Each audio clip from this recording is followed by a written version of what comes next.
Bom, nós estamos falando de resiliência, né? Vamos falar um pouquinho do resiliente. O iniciado é o escultor de si mesmo. Busca conscientemente pelo autoaperfeiçoamento. Resiliente cobra menos dos outros e mais de si mesmo. Tá? Exerce o livre-arbítrio e percebe o divino em toda parte, a reconexão e a intuição.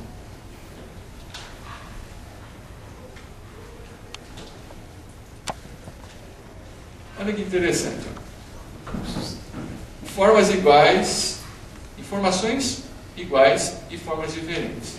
Para construir esse livro, né, livro A Escolha, de Ciência e Tradição se Encontram, o que eu fiz? Eu escolhi 4 culturas para comparar. Então, antes de eu fazer a viagem, eu já tinha escolhido as culturas. Eu quero comparar essas culturas. Eu podia ter escolhido 10? Podia. Escolhi 4. Essas aqui. E aí, durante o andar da viagem, eu fui pegando algumas referências que permitissem comparar uma coisa com outra, né? O nome do restaurante, o nome da rua, a placa, o número, o bilhete do trem, alguma coisa que provocasse o assunto, né?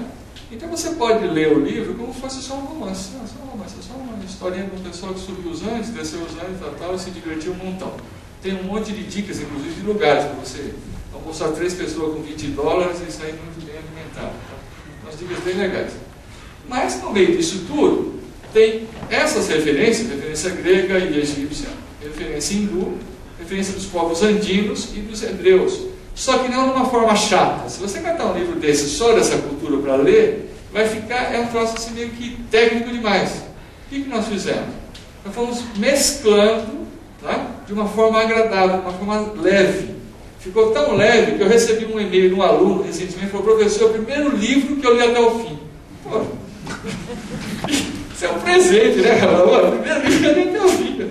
Então, alguma coisa aconteceu na vida desse cidadão. Ele se tornou um leitor, né? Porque a partir do primeiro livro você é um leitor. 1, 2, 3, etc. Muito bem. Olha que interessante. Da cultura egípcia e grega, hoje nós temos a PNL, a Programação Neurolinguística, e as neurociências. Elas vêm comprovando o que os egípcios já haviam apontado. No hermetismo ético do Antigo Egito e na Grécia, tem várias observações de leis universais. A PNL está testando isso aqui e está comprovando tudo. Só que a diferença é o seguinte: num processo egípcio foi de cima para baixo. O mestre falou para o discípulo, é assim, e ponto. Não tem questionamento. No procedimento atual, vamos dizer aqui da PNL dos últimos 100 anos, né, tem uma ciência desenvolvida aqui a partir dos Estados Unidos, da América do Norte, é feito por comparação, estatística, né?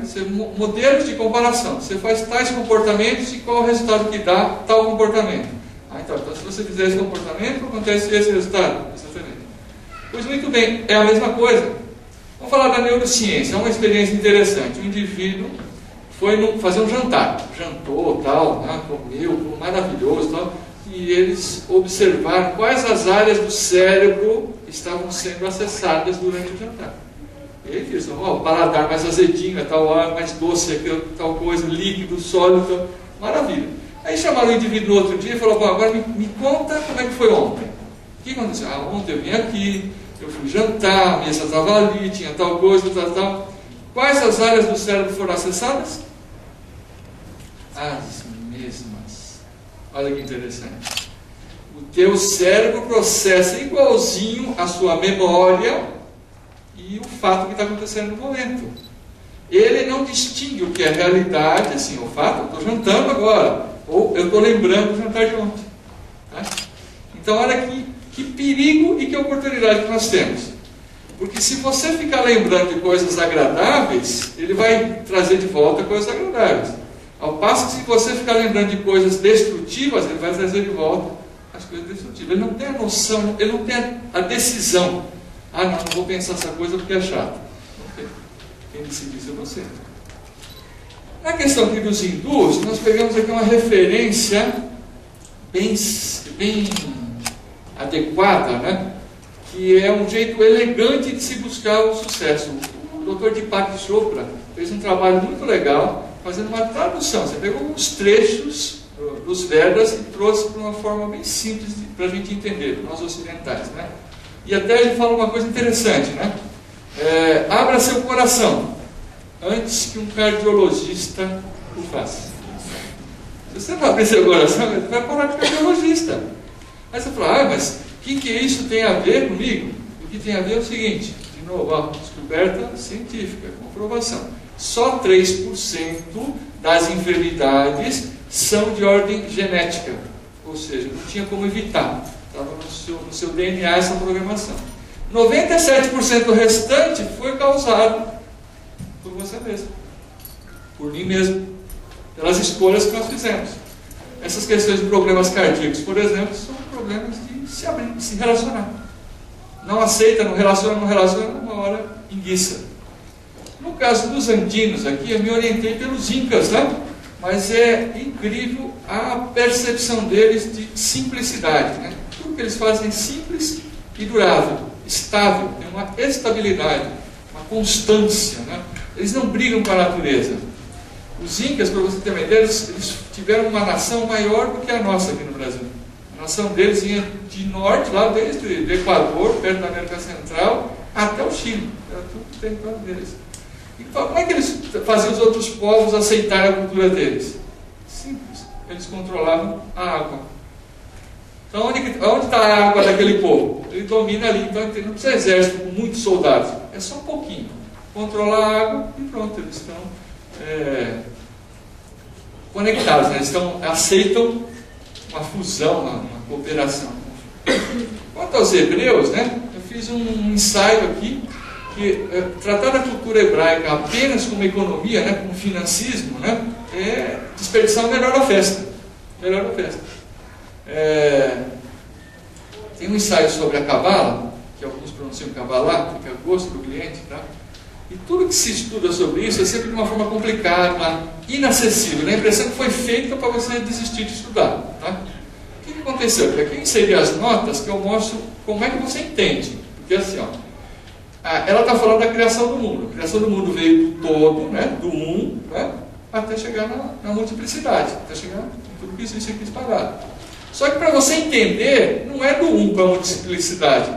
É o contrário, é daqui de baixo, da nossa imperfeição, em caminho à perfeição. Então, cada vez que eu menciono um trechinho desse, eu menciono a nota, aonde que está, como é que você enxerga aquele aspecto que ele está falando, tá? Aquela sefira que ele está falando. Então, ficou muito mais fácil da pessoa ter acesso. E aí, qual que é a jogada disso aqui? A questão é a seguinte, tanto o pensamento hebraico, pensamento andino, hindu, egípcio e grego, eles estão falando da mesma coisa. É isso que eu estou mostrando nesse andamento.